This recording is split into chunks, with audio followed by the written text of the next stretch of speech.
čia susirinkusius į Kauno menininkų namų salę. Šiandien, kaip žinia, Kaune renginių apstu įvairiomis datomis, įvairiomis progomis, bet šiandien nemažiau reikšmingas įvykis ir čia. Čia, šioje salėje, šiuose namuose, kur visada apstu aukštos prabos, pačių geriausių, įvairiausių menininkų, ne tik atlikėjų, bet ir mokslininkų, kultūros darbuotojų, kur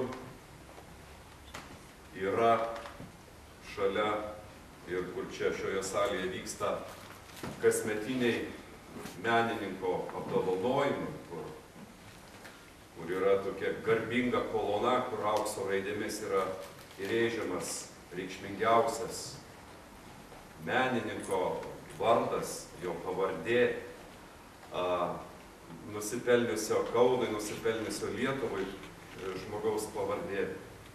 Tai yra didžiulė atsakomybė koncertuoti, būti čia, nors šita salė yra pakankamai nedidelė, bet čia sutelpa visi Kauno menininkai. Nesvarbu, kokios specialybės, nesvarbu, kokio amžiaus. Taigi šiandien yra reikšmingas įvykis, šiandien yra mūsų jaunos dainininkės debiutas, rečitalis.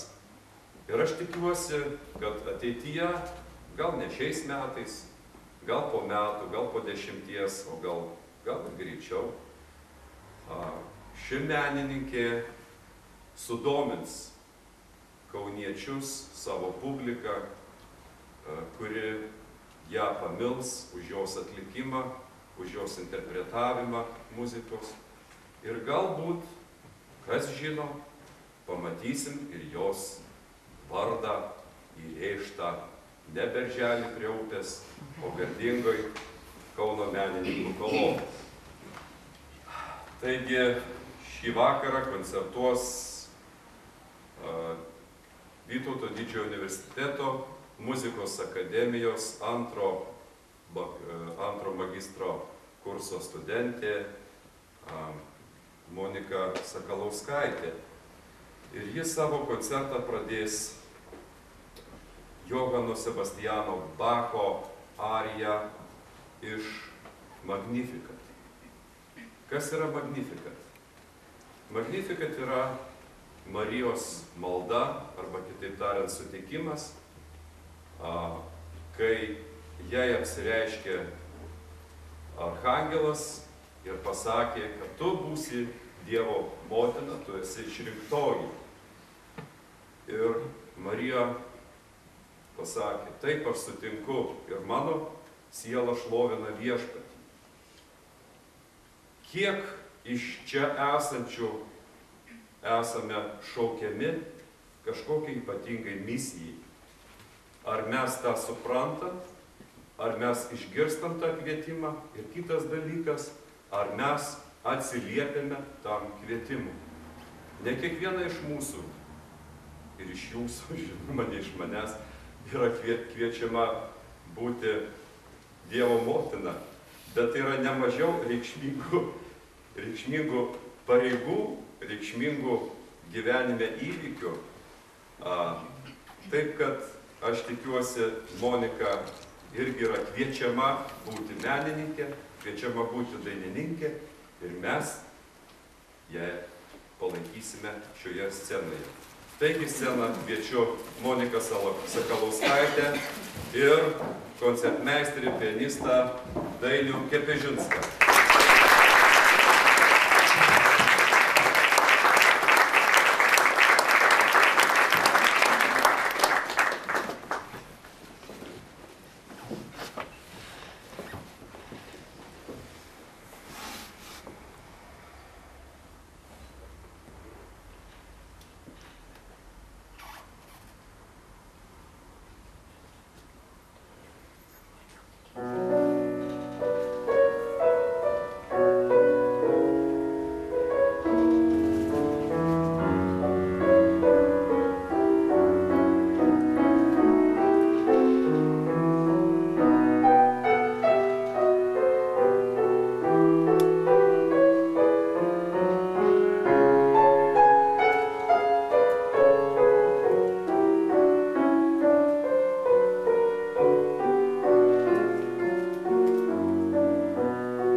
pasiklausykime Georgo Friedricho Hendelio Kleopatros arijos iš operos Julijus Cezaris.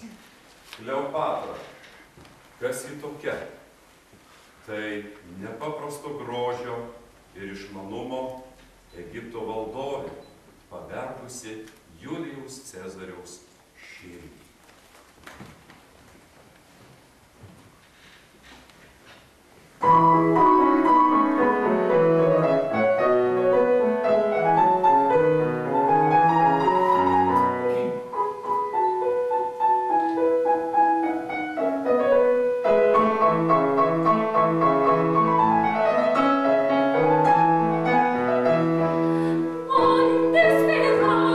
Non desperar, chissà,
Bacho, Hendelio, tai yra 17-18 amžiaus baroko kompozitorių.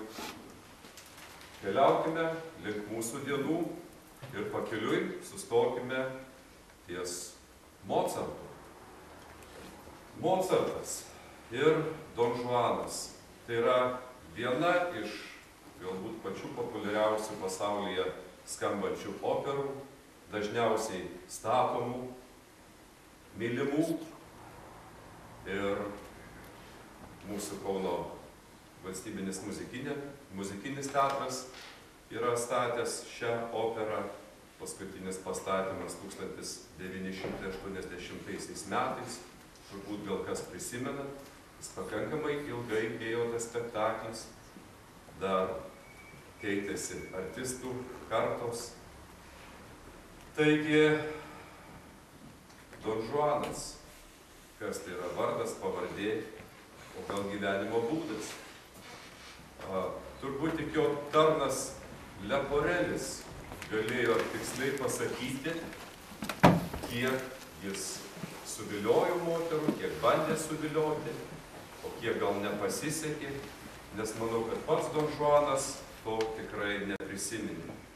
Ir vargu ar prisiminė, kad tokia Donė Elvyra gal pusę dienos, o gal vieną dieną buvo jo žmona. Paskui visą likusią operą Don Juanas nuo jos slapstėsi. Taigi, fatališkoji Donė Elvyra. Recitatyvas ir arija iš operos Don Juanas.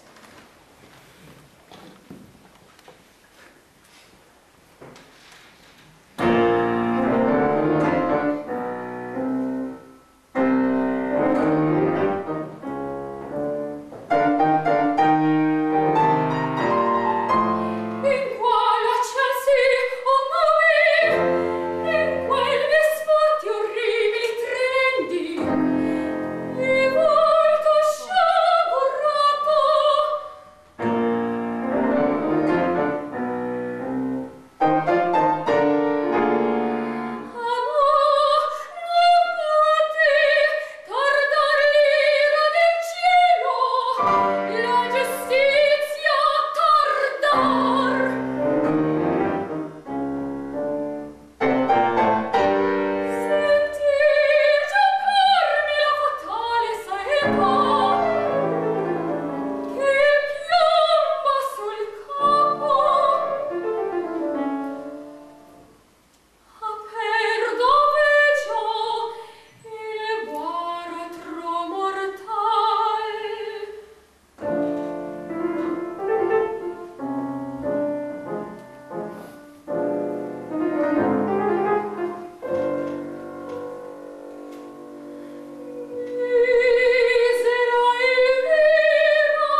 dabar eina ieškoti savo vyro, gal ras, o mes tęsime kelionę per muzikinį pasaulį.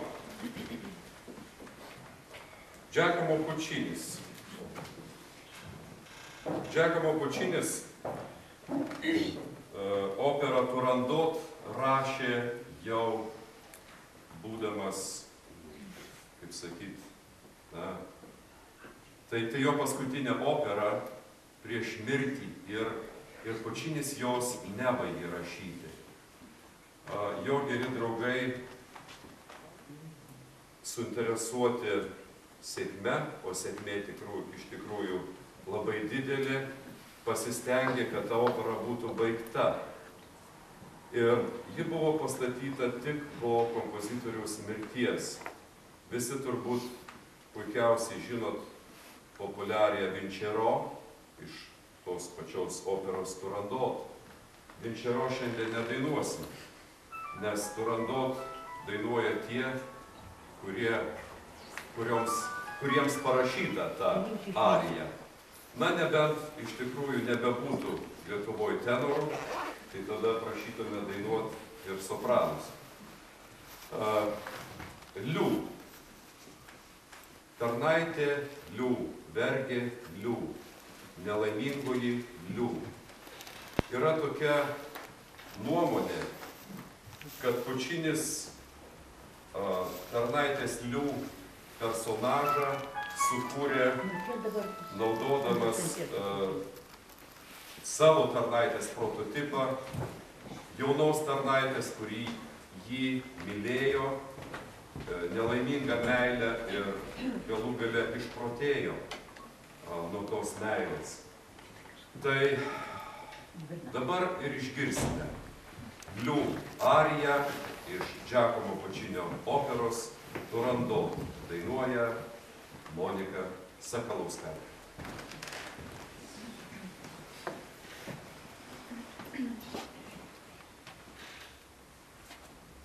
Oh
save prisimena dainuojančią jau nuo 4 metų. Tai yra daugkartinė dainų dainelės konkurso dalyvė ir 2 konkursų iš eilės laureatė. Savo neilgoje kūrybinėje biografijoje jau gali pasigirti sceniniu darbu su dirigentais Virgilijų Visockiu, Juliu Geniušu, Jonu Janulevičiu, režisieriais Rimantu Vaitkevičiu, Gediminu Maciulevičiu, Neriu Petroku, Vyteniu Pauliukaičiu, Gediminu Šeduikiu. Paskutinius keletą metų kviečiama dainuoti Kauno Valstybinio muzikinio teatro spektaklius ir koncertus kaip solistė. Sukurti tokie vaidmenys: Despina, Wolfgango Amadėjaus Mozarto operoje Visos jos tokios, Siuzana, Wolfgango Amadėjaus Mozarto operoje Figaro vedybos, Pepi, Johano Štrauso operetėje Vienos kraujas, Nehepka, Eltono Džono ir Timoraiso miuzikle Aida. Ruošia šiuo metu ir per visą vasarą ruoš, nes dabar reikia jai egzaminus įsilaikyti, gal kurį metą ir neruoš, kol dainuos rečitalį ir po jo. Ruošia Arsenos vaidmenį rudenį pasirodysiančioje premjerinėje Johano Štrauso operetėje Čigonų baronas Kauno Valstybinėme muzikinėme teatre. Dalyvauja ir dainuoja įvairiuose koncertuose ir festivaliuose, tokiuose kaip, pavyzdžiui, tarptautinis operetės festivalis Operetė Kauno pilyje. 2006 metais baigė Juozo Gruodžio konservatorijos dainavimo klasę, 2010 metais baigė Lietuvos muzikos ir teatro akademiją bakalauro diplomu. Klasikinio balso pastatymo ir dainavimo mokėsi ir tebesimoko pas puikią pedagogę, docentę Jūratę Bukauskaitę. Dainuoja tiek operų, tiek operečių, tiek ir miuziklų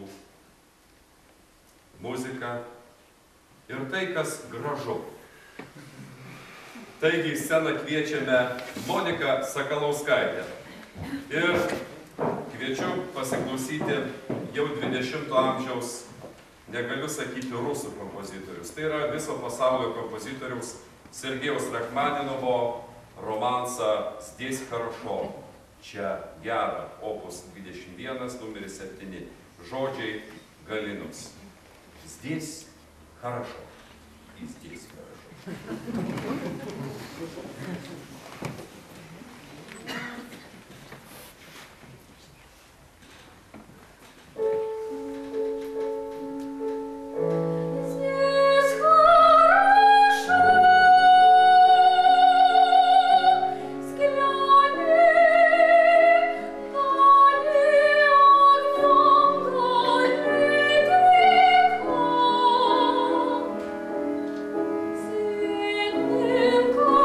Oh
groja, tuo daugiau gėlių gauna.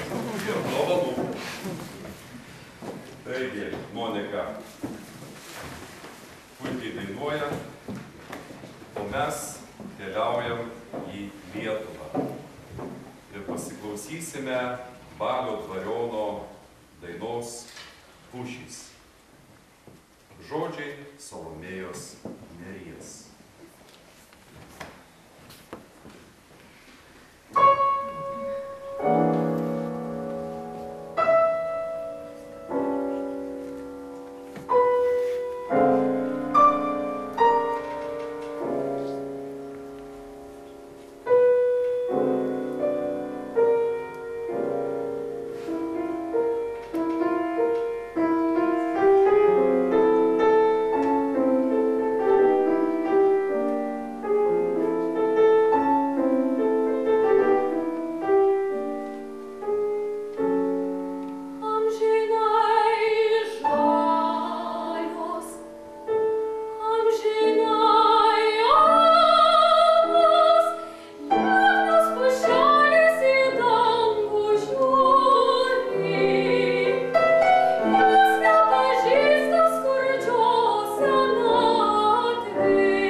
Vytautas Kairiūkštis ir Rimantas Šimkūnas. Nukelk man saulę. Ar galėsi? Tai galėsi.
pavyzdžiui, Džordžo Geršvino Klaros lopšinė iš operos Porgis ir Bes. Šią operą Porgis ir Bes amerikiečių kompozitorius Džordžas Geršvinas parašė prieš 77 metus. Tai turbūt įkvėptas maestro Noreikos gimimo.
Ne visai norisi miegot, man atrodo. Tuo labiau, kad Monika yra koncerto pabaigai sugalvojus padainuoti ir prieštaravimą lopšinį. Tai yra Elizos dainelė iš Frederiko Lau miuziklo Mano puikioji ledė. Miegot aš negaliu, o po to žiūrėsi.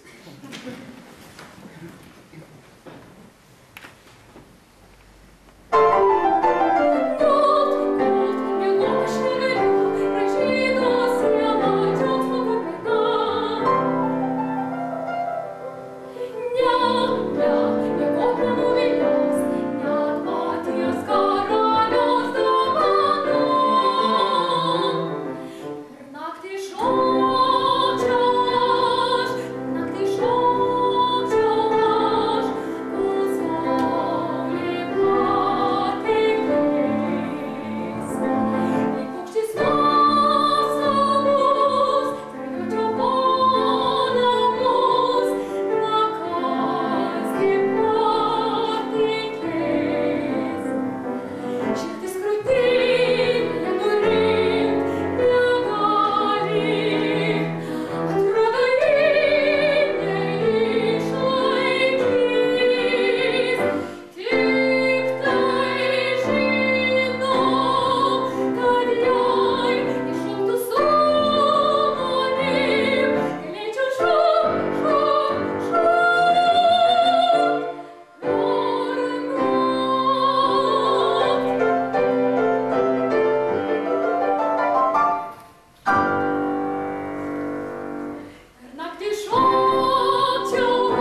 dalyvauti rečitalyje.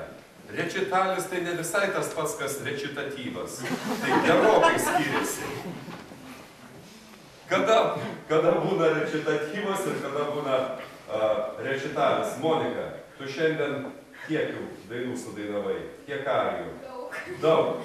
Tai kada vaikai, kada vienas dainininkas dainuoja daug arijų, daug dainų ir nekviečia į savo kompanijas daug kolegų dainininkų, bet dainuoja vienas ir kai jam akomponuoja geras koncertmeisteris ir koks nors trukdys pranešėjas, tai yra rečitalis. O koncerto pabaigai mes paprašysime ir tikriausiai išgirsime Džiuditos ariją arba, kai kas vadina dainą, iš Franco Legaro operetės Džiudita. Paprašykim.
Monika, ačiū už aplodismentus, ačiū už palinkėjimus ir dovanas, o atlikėjams ir ypatingai Monikai palinkėkime didelės kūrybinės sėkmės. Ačiū Jums.